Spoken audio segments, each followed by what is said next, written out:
Good morning, नमस्कार। सभी बच्चों को मन लगा करके पढ़ते रहिए। और आज हम आप लोगों के लिए जो है प्रिज्म टॉपिक लेकर के आए हैं। इसमें हम लोग देखेंगे कि पतले प्रिज्म से होकर डेविएशन का जो सूत्र होता है विचलन कोण का, कि डेल्टा बराबर म्यू माइनस 1 इंटू ए होता है। और इसको हम लोग आज प्रूफ करेंगे। आप लोग इसको समझिए और तब लिखिएगा। देखिए,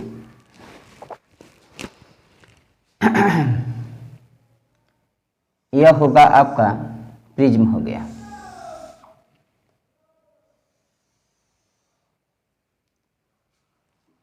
प्रिज्म हो गया। इस प्रिज्म में इस कोण को हम लोग अपवर्तक कोण कहते हैं, रिफ्रैक्टिंग एंगल कहते हैं। इस पर कोई लाइट रे जो है इंसिडेंट हुआ, मान लीजिए कि ये भी लाइट रे हो गया। बी से सी की ओर यह अपवर्तित हो गया और सी से डी की ओर जो है यह ट्रांसमिट हो गया, निर्गत हो गया। यहाँ सी हो गया। अब इस पर एक नॉर्मल डाल दीजिए। जब नॉर्मल डालिएगा तो इस एंगल को हम लोग I1 कहेंगे, इसको हम लोग I2 कहेंगे, इसको R1 कहेंगे, इसको R2 कहेंगे। ओके। अब इधर एयर है, इधर भी एयर है, तो इसका रिफ्रैक्टिव इंडेक्स म्यू बराबर तो 1 है। यह हो गया आपका अलग मीडियम, इसको म्यू मान लीजिए। इधर भी आपका रिफ्रैक्टिव इंडेक्स 1 हो जाएगा, क्योंकि एयर का रिफ्रैक्टिव इंडेक्स 1 होता है। अब इस इंसिडेंट रे को आगे बढ़ाइए और इमर्जेंट रे को जब हम लोग पीछे बढ़ाएंगे तो एक दूसरे को यह कहीं ना कहीं देखिए काटेगा। यहाँ पर इस एंगल को हम लोग एंगल ऑफ डेविएशन डेल्टा कहते हैं, विचलन कोण कहते हैं। मान लीजिए कि यह बिंदु हो गया आपका P, यह हो गया Q और यह बिंदु हो गया आपका R हो गया। इस एंगल को आप लोग 1 मान लीजिए, इस एंगल को आप लोग 2 मान लीजिए, इसको आप लोग 3 मान लीजिए। ओके। देखिए, हम लोग को सूत्र प्रूफ करना है कि डेल्टा बराबर म्यू माइनस 1 इंटू ए। ये बार बार आपको परीक्षा में भी पूछे जाते हैं, बहुत इंपॉर्टेंट क्वेश्चन है। अब थोड़ा सा समझने का प्रयास कीजिए, तब आप लोग लिखिएगा। देखिए, पी बी क्यू सी जो है एक साइक्लिक क्वाड्रिलेटरल है, चक्रीय चतुर्भुज है। क्योंकि चक्रीय चतुर्भुज में आमने सामने के कोणों का योग 180 डिग्री होता है, तो यह नॉर्मल जब डाले हैं तो यह एंगल तो हो गया आपका 90 डिग्री, यह भी आपका एंगल हो गया 90 डिग्री। तो जब यह पूरा 90 डिग्री हो गया, इधर भी नॉर्मल जब डाले हैं तो ये भी तो 90 डिग्री हो गया, तो 180 डिग्री है, तो ये भी आमने सामने का कोण 180 डिग्री है। तो हम लोग कहेंगे कि चूंकि P B Q C, P B Q C एक चक्रीय चतुर्भुज है, चक्रीय चतुर्भुज है कि P B Q C is a cyclic quadrilateral, cyclic है। तो चक्रीय चतुर्भुज में अभी आप लोगों को बताए कि आमने सामने के कोणों का योग 180 डिग्री होता है, मतलब कि a प्लस कोण 3 जो होगा आपका 180 डिग्री हो जाएगा, 180 डिग्री हो गया। यहाँ से आप एंगल 3 का मान निकालिएगा तो आप कहिएगा कि 180 माइनस ए हो गया, अथवा ए का भी मान निकाल दीजिए। ए का मान निकालिएगा तो कहिएगा कि 180 माइनस एंगल 3 हो गया। ओके। अब इस त्रिभुज में देखिए, इन ट्रायंगल BQC, BQC त्रिभुज BQC में त्रिभुज के तीनों कोणों का योग 180 डिग्री होता है। त्रिभुज के तीनों कोणों का योग 180 डिग्री होता है। तो आप कहिएगा कि R1 plus R2 plus angle 3 जो होगा वह 180 डिग्री हो जाएगा। ओके, यहाँ से R1 प्लस R2 का मान निकाल दीजिए। R1 प्लस R2 बराबर हो गया 180 डिग्री और माइनस एंगल 3 हो गया। अगर यह इक्वेशन 1 है, यह इक्वेशन 2 है, तो आप देखिए तो फ्रॉम इक्वेशन 1 एंड 2 ए जो है इतना के इक्वल है, ए भी जो है इतना के इक्वल है। इसका मतलब कि R1 प्लस R2 जो है आपका ए के बराबर है। तो समीकरण 1 और 2 से फ्रॉम इक्वेशन 1 एंड 2,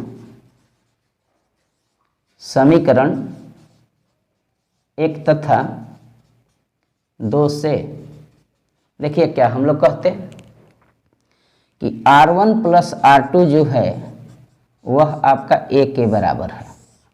ये पहला बात हम लोग नोट कर लेंगे। देखिए प्रिज्म में यह सूत्र जो है आपको निकालने से पहले, अथवा प्रिज्म का जनरल फार्मूला भी आपको बताएंगे कि किसको कहते हैं, वो सूत्र स्थापित करने से पहले आपको दिमाग में रखना है कि हमें दो बात निकालना है। एक बात तो R1 प्लस R2 का मान निकालना है जो कि ए के बराबर होता है। एक I1 प्लस I2 का मान हम लोग निकालेंगे जो कि डेल्टा प्लस ए के बराबर होता है। अब देखिए I1 प्लस I2 का मान हम लोग कैसे निकालेंगे।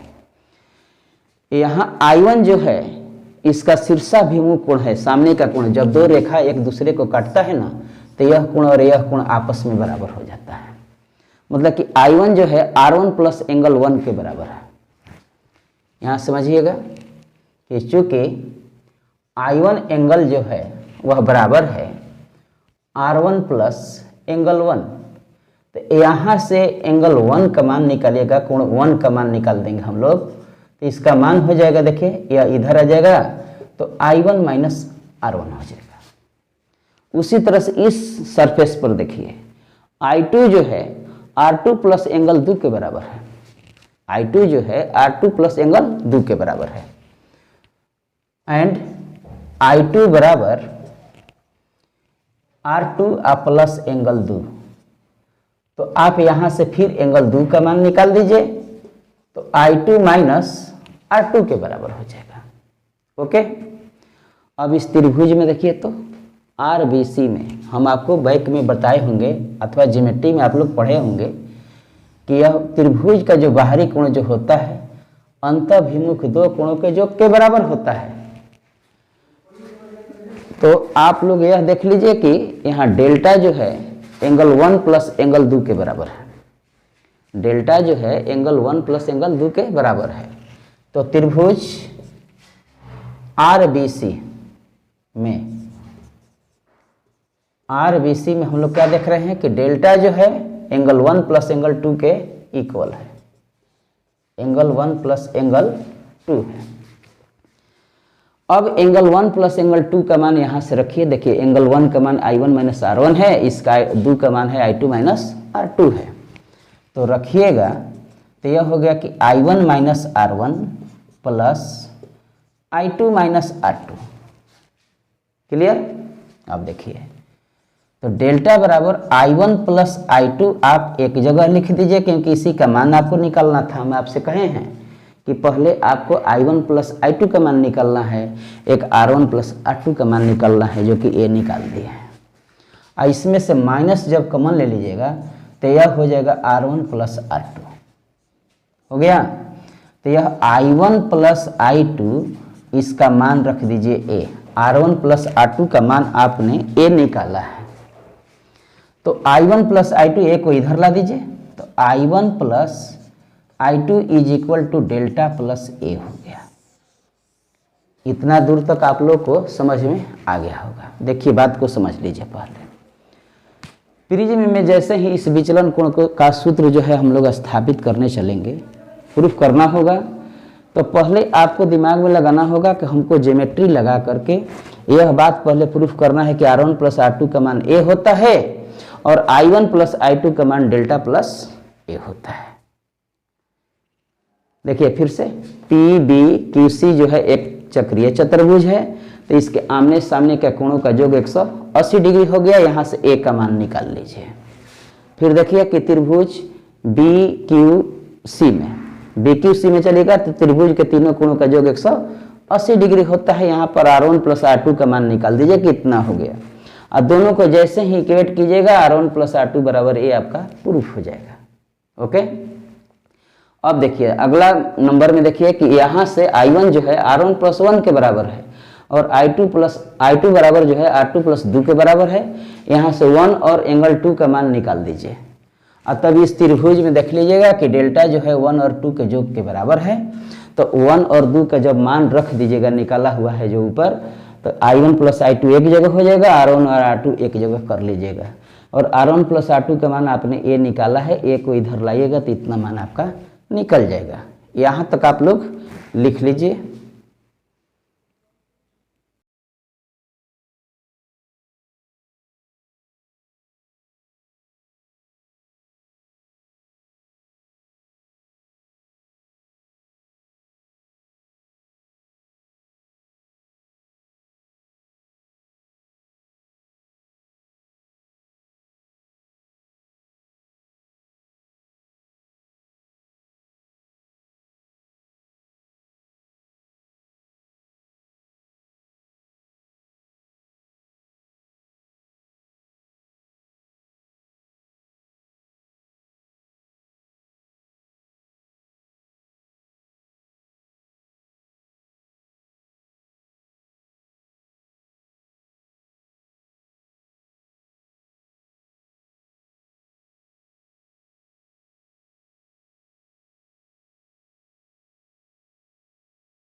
अब आगे आप लोग समझिए, I1 प्लस I2 बराबर डेल्टा प्लस ए हम लोग निकाल दिए। I1 प्लस I2 का मान हम लोगों ने क्या निकाल दिया, डेल्टा प्लस ए, और R1 प्लस R2 का मान हमने ए निकाल दिया है। ये दो काम जो है इनिशियली आप लोगों को यह निकाल लेना है। अब फर्स्ट पृष्ठ के लिए स्नेल्स लॉ लगा दीजिए, एक बार सेकंड पृष्ठ के लिए स्नेल्स लॉ लगाइए। तो अप्लाइंग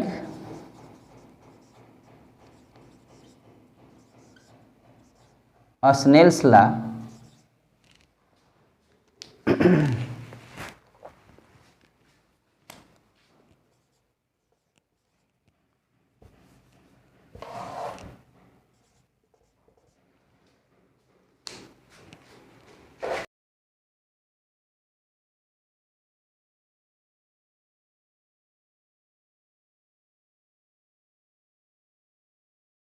Snell's law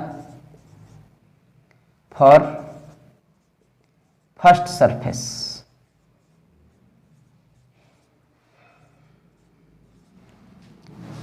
प्रिज्म के फर्स्ट पृष्ठ के लिए स्नेल के नियम से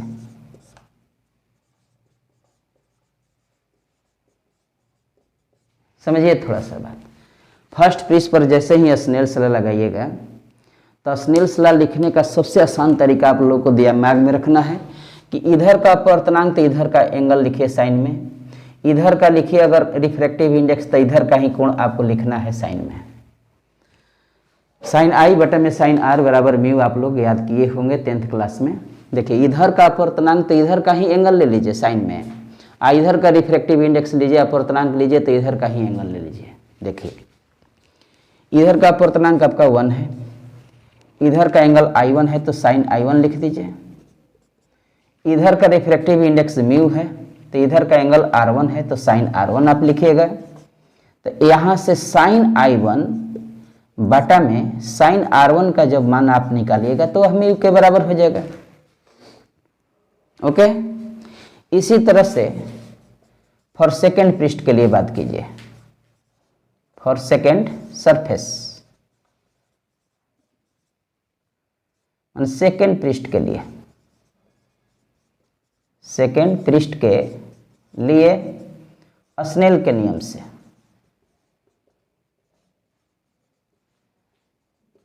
देखिए, सेकेंड पृष्ठ पर लगाइएगा तो इधर का रिफ्रैक्टिव इंडेक्स अगर म्यू है तो इधर का R2 है, इधर का 1 है तो इधर का I2 है।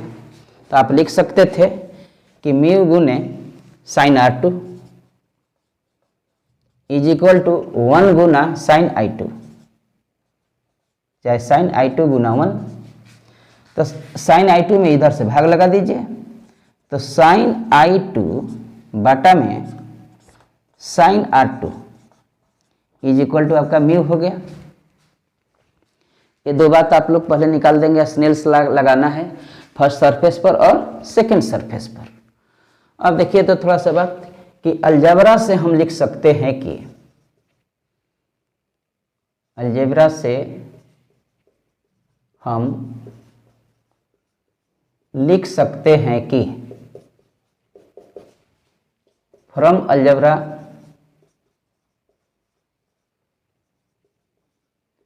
वी राइट एच, हम लिख सकते हैं कि, देखिए तो समझिएगा थोड़ा सा बात को, कि sign I1 plus sign I2 बाटा में sine R1 plus sine R2 is equal to mu. ये मत सोचिए कि इसको जोड़ दिए तो म्यू म्यू और 2 म्यू हो गया, ऐसा नहीं है। समझिएगा इसको कि कैसे उतना का मान म्यू हो गया, पहले हम लोग इसको समझ लेते हैं। यहाँ क्वेश्चन में इसका प्रूफ भी लिख लीजिए। देखिए sign I1 plus sign I2 है बाटा में साइन R1 है प्लस साइन R2 है।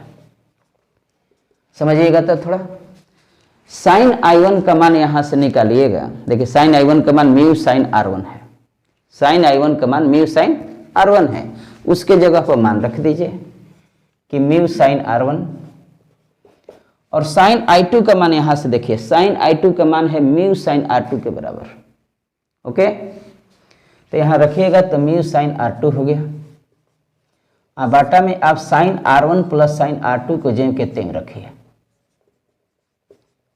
ऊपर से म्यू आपका कॉमन है तो sign R1 plus sine R2 हो गया ऊपर में, बाटा में sine R1 plus sine R2 हो गया। समझ में आ रहा होगा आप लोग को, समझते रहिएगा और लिखते भी रहिएगा।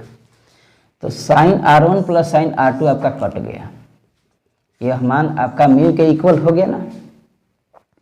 तो इतना का मान हम लोग अब म्यू लिखे हैं। अब आप लोग समझ गए होइएगा इस बात को। अब आगे थोड़ा सा बात समझिए, इधर मिटा देते हैं, आप लोग थोड़ा लिख भी लीजिए नहीं तो।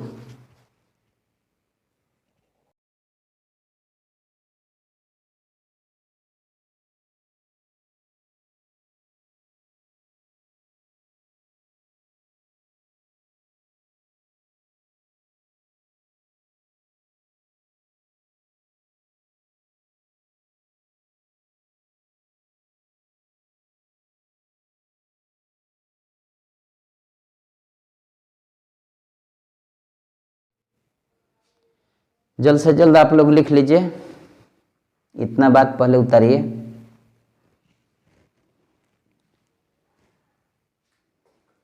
वीडियो को पॉज करके भी आप लोग लिख लीजिएगा अथवा स्क्रीनशॉट ले लीजिएगा।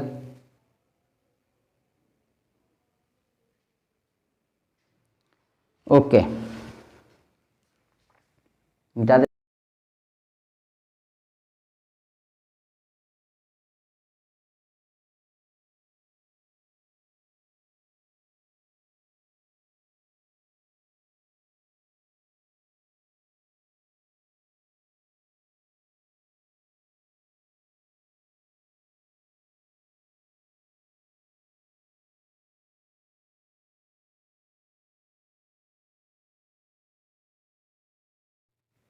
अब समझिएगा कि sign I1 plus sign I2 बटा में sine R1 plus sine R2 बराबर म्यू हम लोग लिखे हैं।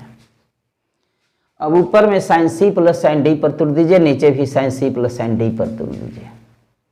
तो sine C plus sine D में इसको तुड़िएगा तो साइन I1 प्लस I2 बटा 2 into cos I1 minus I2 बटा 2 हो जाएगा।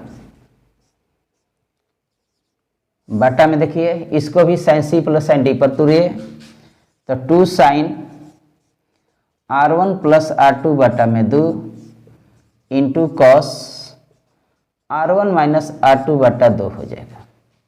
Sine C plus sine D का आप लोग फार्मूला जानते होंगे कि 2 sine C plus D by 2 into cos C minus D by 2 होता है, बराबर आपको म्यू दिया हुआ था। ये 2 आपका कट गया। I1 प्लस I2 का मान हमने निकाला है डेल्टा प्लस ए के बराबर था और R1 प्लस R2 का मान निकाला था कि ए था। ये दोनों मान यहाँ रख दीजिए तो आपका हो जाएगा कि sine delta plus A by 2 into cos I1 minus I2 बटा में 2 बटा में sine A by 2 into cos R1 minus R2 बटा में 2 इज इक्वल टू म्यू। यह प्रिज्म का जनरल फार्मूला कहलाता है। This is called general formula for prism या प्रिज्म का सामान्य सूत्र कहलाता है। सामान्य सूत्र कहलाता है। इतना बात आप लोग नोट कर लीजिए।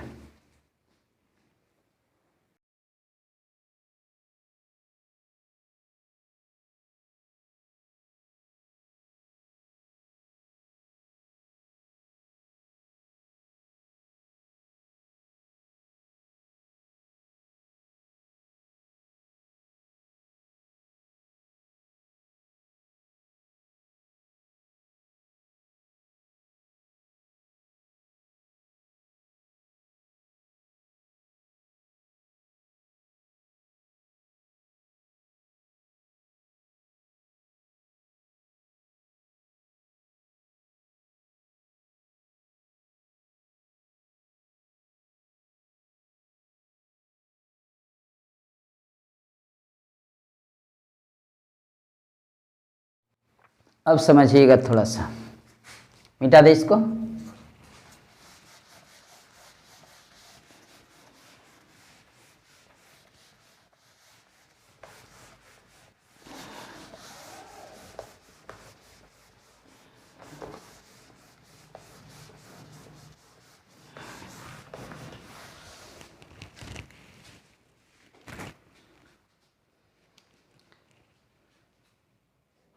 सम special case, some special case, कुछ विशेष परिस्थितियां।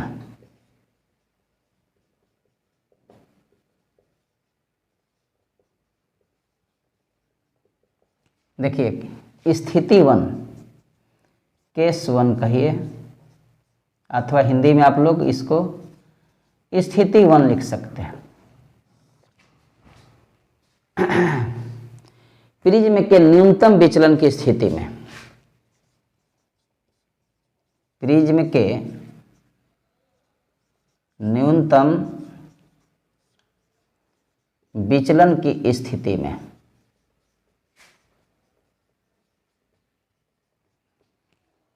For minimum deviation of prism,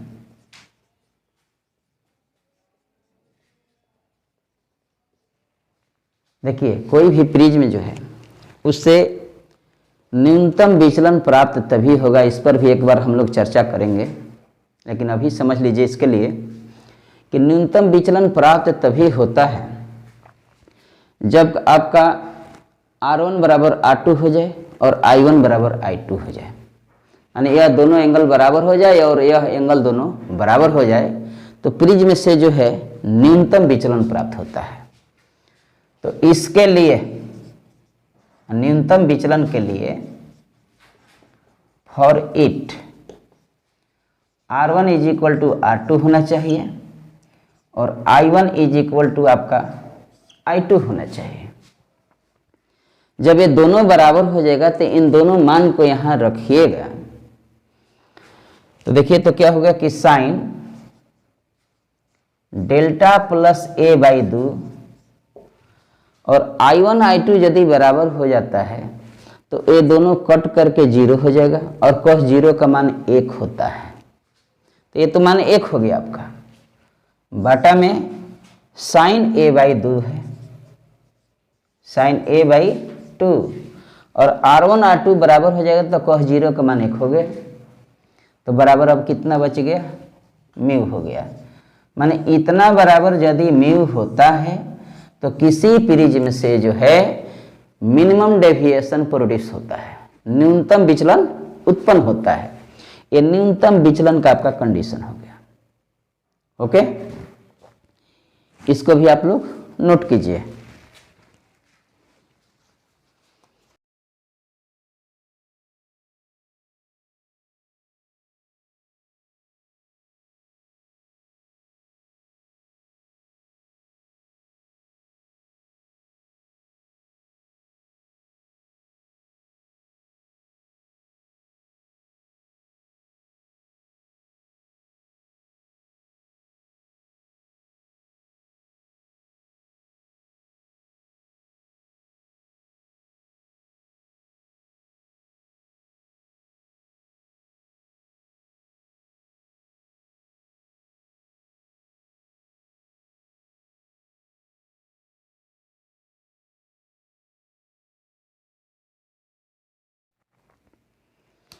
अब बात समझिएगा केस 2, मतलब कि स्थिति 2, न्यूनतम विचलन तो यह कंडीशन आपका निकल गया। अब बात कीजिए पतले प्रिज्म के लिए।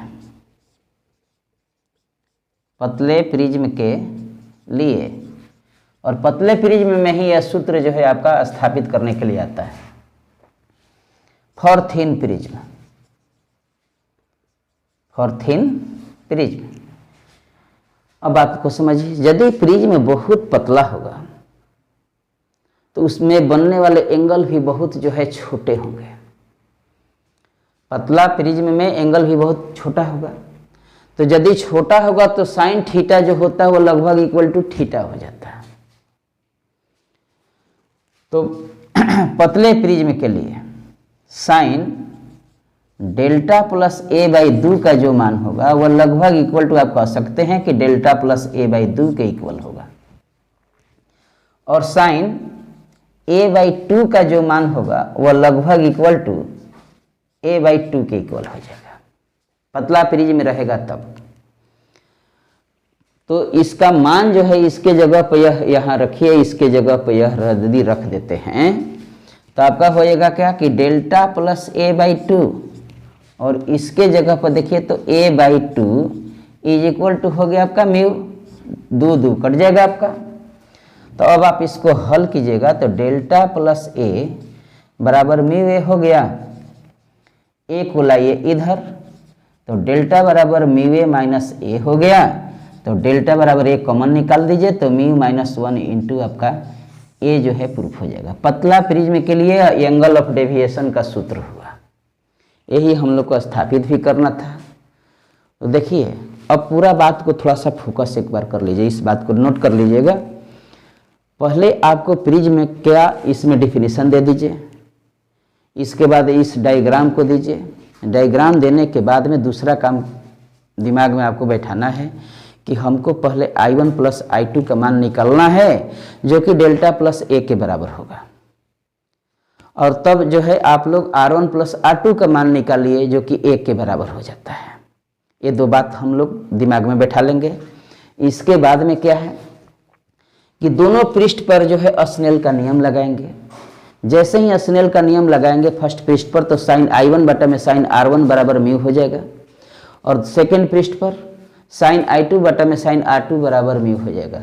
तब आप अलजबरा से क्या कीजिए कि ऊपर के टर्म को ऊपर में जोड़ दीजिए, नीचे के टर्म को नीचे में जोड़ दीजिए, जो कि म्यू के बराबर हो जाएगा। और वो कैसे होगा ये आपको प्रूफ करके भी बताए हैं। उसको sine C plus sine D पर तुड़ करके I1 प्लस I2 का जो यह मान निकाले हैं और R1 प्लस R2 का जो मान निकाले हैं उसमें रख देंगे, तो आपको प्रिज्म का जनरल फार्मूला आपको प्राप्त हो जाएगा। अब जब जनरल फार्मूला प्राप्त होगा तब आप न्यूनतम विचलन की स्थिति में आइए तो न्यूनतम विचलन का कंडीशन प्राप्त हो जाएगा, और पतले प्रिज्म के लिए जब आएंगे तो हम लोग इतना प्रूफ कर सकते हैं।